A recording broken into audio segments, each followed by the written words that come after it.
Hello students, मेरा नाम है अरुण शर्मा। आप सभी का अरुण कोचिंग क्लासेस में बहुत बहुत स्वागत है। स्टूडेंट्स, आज मैं आपको क्वेश्चन नंबर 29 करवाऊंगा और जो कि बहुत लेंथी क्वेश्चन है और ये क्वेश्चन मैंने ऑलरेडी कर दिया है। ठीक है, सो इस क्वेश्चन को शुरू करने से पहले, आपको बताने से पहले मेरी आपसे छोटी सी रिक्वेस्ट है कि प्लीज़ आप मेरे चैनल को सब्सक्राइब करें, बेल आइकन को प्रेस करें अगर आप चैनल पे नए हैं, है ना, लेटेस्ट अपडेट्स के लिए। और ज़्यादा वीडियो को लाइक करें, शेयर करें, कमेंट करें कि आपको मेरे लेक्चर कैसे लगते हैं।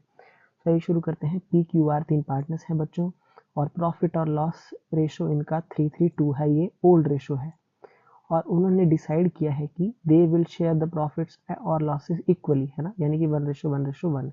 तो नया रेशो है 1:1:1। ओके, 1:1:1। तो बैलेंस शीट दी गई है आपके पास। यहाँ पे creditors, bills payable, general reserve, profit and loss account दिया गया है और पार्टनर्स का कैपिटल अकाउंट दिया है। तो बच्चों, ये जो जनरल रिजर्व और प्रॉफिट एंड लॉस अकाउंट है, अगर इनके रिगार्डिंग कोई इन्फॉर्मेशन नहीं दी होगी तो ये पार्टनर्स के कैपिटल अकाउंट में ट्रांसफर हो जाएंगे दोनों, वो भी 3:3:2 में, ओल्ड रेशो में। बाकी एसेट्स दी गई हैं, इस साइड आप देख सकते हैं। ओके, उसके बाद नीचे क्या लिखा गया है देखिए कि on the date of change in profit sharing ratio they decided that, क्या कि फर्म की गुडविल जो है वो उसकी वैल्यू होगी 30,000। तो इसका गुडविल वाला ट्रीटमेंट जैसा होता है, एडजस्टमेंट एंट्री पास होगी, सेक्रीफाइसिंग रेशियो इसमें कैलकुलेट करनी पड़ेगी। दूसरा, फर्नीचर अकाउंट रिड्यूस हो रहा है 5% से, है ना, और बिल्डिंग इंक्रीज हो रही है 8700 से। हमको एक रिजर्व बनाना है 5% का डेटर्स पे, और प्रोविजन क्रिएट करना है 5% का डिस्काउंट ऑन क्रेडिटर्स पे। ठीक है, आपको यहाँ पे प्रिपेयर करनी है जर्नल एंट्रीज, जो मैं आपको नेक्स्ट वीडियो में सिखाऊंगा, है ना। इस वीडियो में आपको जर्नल एंट्री नहीं बताऊंगा। इस वीडियो में मैं आपको बताऊंगा रिवैल्यूएशन अकाउंट, कैपिटल अकाउंट और फर्म की नई बैलेंस शीट। ठीक है, तो ये क्वेश्चन को करते हैं शुरू। तो सबसे पहले हम बनाएंगे रिवैल्यूएशन अकाउंट, है ना। तो इस तरीके से बच्चों आप यहाँ पे फॉर्मेट लगा लीजिए रिवैल्यूएशन अकाउंट का। ओके, तो देखिए बच्चों, सबसे पहले यहाँ पे फर्नीचर जो है कम हो रहा है 5% से। तो फर्नीचर की वैल्यू आप देख सकते हैं बैलेंस शीट में कितनी है, 12,000 रुपये। तो उसका 5% निकालेंगे और उसको डेबिट साइड में लिखेंगे टू फर्नीचर अकाउंट। जब भी एसेट में कमी आएगी तो हम लिखेंगे रिवैल्यूएशन अकाउंट की डेबिट साइड में टू फर्नीचर अकाउंट, 12,000 का 5% 600 रुपये। ठीक है, उसके बाद नेक्स्ट एडजस्टमेंट क्या है यहाँ पे, नेक्स्ट एडजस्टमेंट है बिल्डिंग की। बिल्डिंग पे बिल्डिंग जो है इंक्रीज हो रही है, बढ़ रही है 8,700 से। तो इसको क्रेडिट साइड में लिखेंगे। जब भी एसेट बढ़ेगी तो बाय बिल्डिंग अकाउंट, है ना, bye asset account 8700 rupees. Okay, उसके बाद नेक्स्ट यहाँ पे क्या है कि हमारे पास जो है डिस्काउंट ऑन यहाँ पे क्रेडिटर्स दिया गया है 5% का। तो 5% हम क्रेडिटर्स का निकालेंगे, 60,000 का 5%, और उसको कहाँ लिखेंगे, यहाँ पे किसकी साइड में, क्रेडिट साइड में, यानी कि लाइबिलिटी डिक्रीज हो रही है by provision for discount on creditors, है ना। 60,000 का 5%, 3,000 लिखेंगे क्रेडिट साइड में। लाइबिलिटी कम होगी बच्चों, डिक्रीज होगी, तो क्रेडिट साइड में आ जाएगी यहाँ पे बाय, है ना, लाइबिलिटी है by provision for discount on creditors. उसके बाद यहाँ पे हमको बोला गया था क्या कि प्रोविजन ऑन डेटर्स भी है 5% का। तो डेटर हमारे पास क्वेश्चन में कितने हैं, 30,000। तो to provision for discount on debtors, है ना, डाउटफुल डेट ऐसा भी लिख सकते हैं आप। तो 30,000 का 5% जो है वो 1,500 रुपये। ठीक है बच्चों, ये हमने क्रिएट कर दिया। अब इसकी अगर हम क्रेडिट साइड 8700 और 3000 को प्लस करेंगे तो 11,700 आएगा। और हम क्या करेंगे कि 11,700 में से हम माइनस कर देंगे 600 रुपये और 1,500 रुपये बच्चों। तो वो 9600 रुपीज़ बचता है। ये हमारा प्रॉफिट है जो मैंने यहाँ पे कैलकुलेट किया है बच्चों। तो इसको 3:3:2 में डिवाइड करेंगे, हम पार्टनर्स के कैपिटल अकाउंट में ट्रांसफर करेंगे। To profit transfer to partners capital account, 3:3:2 में हम 9600 को डिवाइड करेंगे। तो आपके पास जो है पी क्यू आर का शेयर आ जाएगा 3600 और 2400। ठीक है, तो बच्चों इस तरीके से क्वेश्चन ये होगा, है ना। देख लीजिए, मैं आपको पास से दिखा देता हूँ। तो इस तरीके से आप इसको करेंगे। ठीक है, ये इसकी डेबिट साइड है और 9600 को हमने डिवाइड कर दिया है 3:3:2 में, है ना। और इसकी क्रेडिट साइड में हमने ये अमाउंट यहाँ पे ऐसे लिखे हैं। ठीक है, तो आई होप आपको रिवैल्यूएशन अकाउंट जो है वो क्लियर हो गया होगा। इस तरीके से बच्चों इसको बनाना पड़ेगा। उसके बाद हम बनाएंगे पार्टनर्स का कैपिटल अकाउंट, जो मैंने ऑलरेडी क्रिएट कर दिया है ना। देखिए, बैलेंस शीट में आप देख सकते हैं लाइबिलिटी साइड में पार्टनर्स की कैपिटल है पी क्यू आर की दी हुई। इसको लिखेंगे सबसे पहले हम पार्टनर्स के कैपिटल अकाउंट में बाय बैलेंस ब्रॉट डाउन 30,000 और 15,000। उसके बाद बैलेंस शीट में ये जनरल रिजर्व और प्रॉफिट लॉस अकाउंट से रिगार्डिंग कोई भी एडजस्टमेंट यहाँ पे नहीं दी गई है बच्चों, है ना। जैसा कि आप यहाँ पे देख सकते हैं, आप देख लीजिए कि कुछ भी नहीं लिखा गया है जनरल रिजर्व और प्रॉफिट लॉस के अकाउंट रिगार्डिंग। तो ये दोनों ट्रांसफर हो जाएंगे पार्टनर के कैपिटल अकाउंट में, वो भी ओल्ड रेशो 332 में। तो जनरल रिजर्व को मैंने PQR में डिवाइड कर दिया और प्रॉफिट लॉस अकाउंट को भी यहाँ पे डिवाइड कर दिया 3:3:2 में, है ना। ओके, तो ये 10,000 है। तो मैं आपको एक करके बता देता हूँ। 10,000 को मैंने 8 से डिवाइड किया और मल्टीप्लाई किया 3 से, तो 3,750 रुपये मैंने सबसे पहले जो है यहाँ पे लिख दिए P में, फिर Q में, और यहाँ पे 2500। तो आप इसको डिवाइड करेंगे 332 में, है ना। तो अपने आप इसको कैलकुलेट कर सकते हैं। 10,000 को 3:3:2 में आपने डिवाइड करना है। उसके बाद 8,000 को भी 332 में डिवाइड करना है बाय प्रॉफिट लॉस अकाउंट। तो वो आएगा 3,000, 3,000 और 2,000 रुपीज़। बाकी जो रिवैल्यूएशन का प्रॉफिट है 3600, है ना, 3600 और 2400, उसको हम पार्टनर्स के कैपिटल अकाउंट में लिखेंगे बाय रिवैल्यूएशन अकाउंट, है ना। ये प्रॉफिट है बच्चों 3600 और 2400 रुपीज़। उसके बाद बच्चों आप लास्ट में एक एडजस्टमेंट यहाँ पे देख सकते हैं, ये 30,000 की गुडविल है।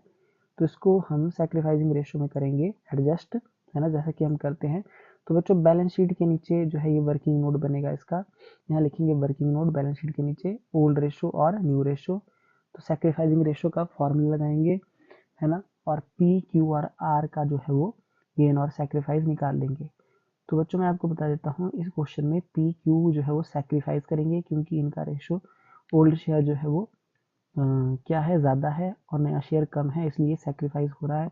और P का जो है वो नया शेयर 1/3 ज़्यादा है ना। तो 2/8 माइनस 1/3, तो 2/24 ये माइनस में आ रहा है, यानी कि ये गेन कर रहा है। तो इसमें क्या होगा कि जर्नल एंट्री में R जो है वो डेबिट होगा, गेनिंग पार्टनर P और Q हो जाएंगे क्रेडिट। ठीक है, क्रेडिट हो जाएंगे, यानी कि 2P और 2Q's कैपिटल अकाउंट। तो जब हम पार्टनर्स का कैपिटल अकाउंट बनाएंगे हम लिखेंगे 2P's कैपिटल अकाउंट और 2Q's कैपिटल अकाउंट। अमाउंट आएगा किसमें, आर में, आर के कॉलम में कितना अमाउंट आएगा, जितना हमने यहाँ पे कैलकुलेट किया होगा। पी का, क्यू का और आर का शेयर देखिए, तो पी और क्यू का है 2500 2500, सॉरी 1250 और 1250। ये कहाँ आएगा, पार्टनर्स की कैपिटल अकाउंट की डेबिट साइड में 2P's कैपिटल अकाउंट लिखेंगे, यहाँ लिखेंगे 1250, और 2Q's कैपिटल अकाउंट यहाँ लिखेंगे 1250 रुपये। ध्यान से आप इस बात को समझ लीजिए।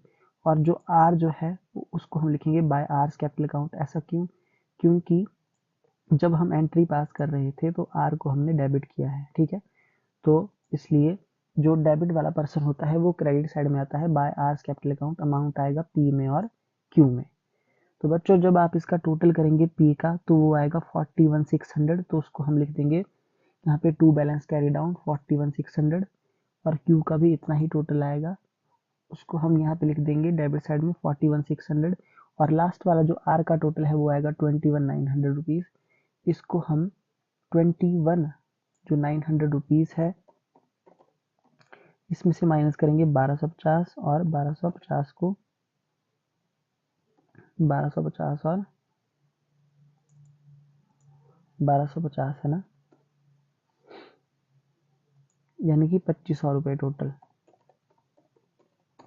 तो 19,400 रुपीज़ ये आपका आंसर आ जाएगा। तो एक बार आंसर मैच कर लेते हैं, देख लीजिए 41,600 और 19,400। तो बच्चों ये आपका आंसर जो है वो आ चुका है ना, पार्टनर्स के कैपिटल अकाउंट का। अब लास्ट में आती है बारी बैलेंस शीट की, ठीक है। तो बैलेंस शीट भी मैंने यहाँ पे क्रिएट की है ना। तो एक बार जो है आप यहाँ पे देख लीजिए, इस तरीके से आपको ये बनाना है। अच्छा, बैलेंस शीट भी बनानी है बच्चों, देखिए। तो बैलेंस शीट में बच्चों कैश में और बैंक यहाँ आपके पास दिया गया है, इसमें कोई चेंज नहीं आया है। तो 10,000 और 50,000 एज इट इज़ आप एसेट साइड में लिख देंगे। उसके बाद डेटर जो है हमारे पास कितने दिए गए हैं, 30,000 के। तो इसका हमने प्रोविज़न भी बनाया था, है ना, रिवैल्यूएशन अकाउंट में आप देख सकते हैं 1,500 रुपये, है ना। तो ये माइनस हो जाएगा, ठीक है, क्योंकि हमारी एसेट डाउन हो रही है। तो लेस करेंगे प्रोविज़न और डाउटफुल डेट 1,500, तो 28,500 बाहर लिख देंगे। फिर फर्नीचर भी दिया गया है यहाँ पे 12,000 का, ठीक है। तो इस पे ये भी डिक्रीज हो रहा था, इस पे डेप्रिसिएशन हो रही थी 600 रुपये की।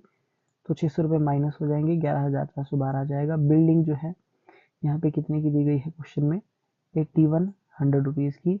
और बिल्डिंग रिवैल्यूएशन अकाउंट में आप देख सकते हैं बढ़ रही थी 8700 रुपीज़ से, तो 8700 जो है प्लस हो जाएगा, बाहर आएगा 89,700। तो सबको प्लस करेंगे एसेट साइड को, तो टोटल आएगा 1,89,600।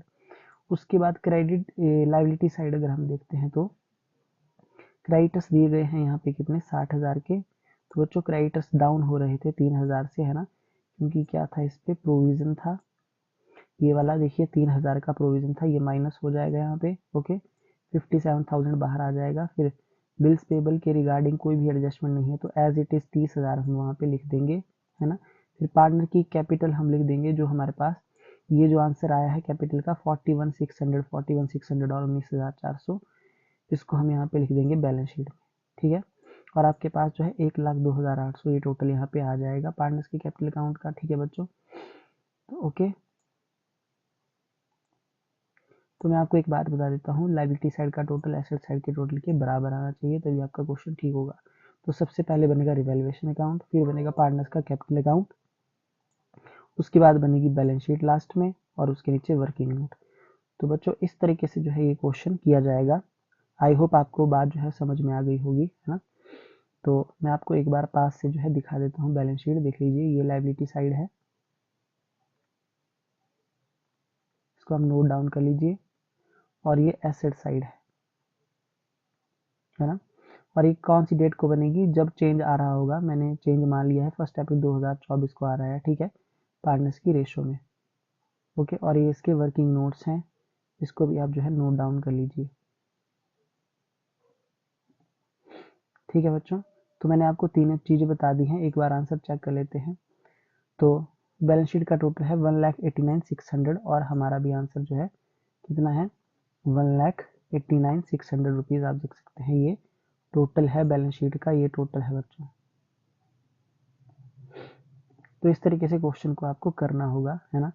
सो मैंने जो है बड़े ही आराम से और प्यार से आपको बता दिया है, कहीं भी आपको कोई प्रॉब्लम आएगी तो आप पूछ सकते हैं। जर्नल एंट्री बच्चों इसकी मैं कराऊंगा आपको नेक्स्ट वीडियो में, आज के लिए जो है इतना ही। तो क्वेश्चन नंबर 29 हो जाता है हमारा एक तरीके से कंप्लीट, है ना, जर्नल एंट्री नेक्स्ट पार्ट में। Thank you so much.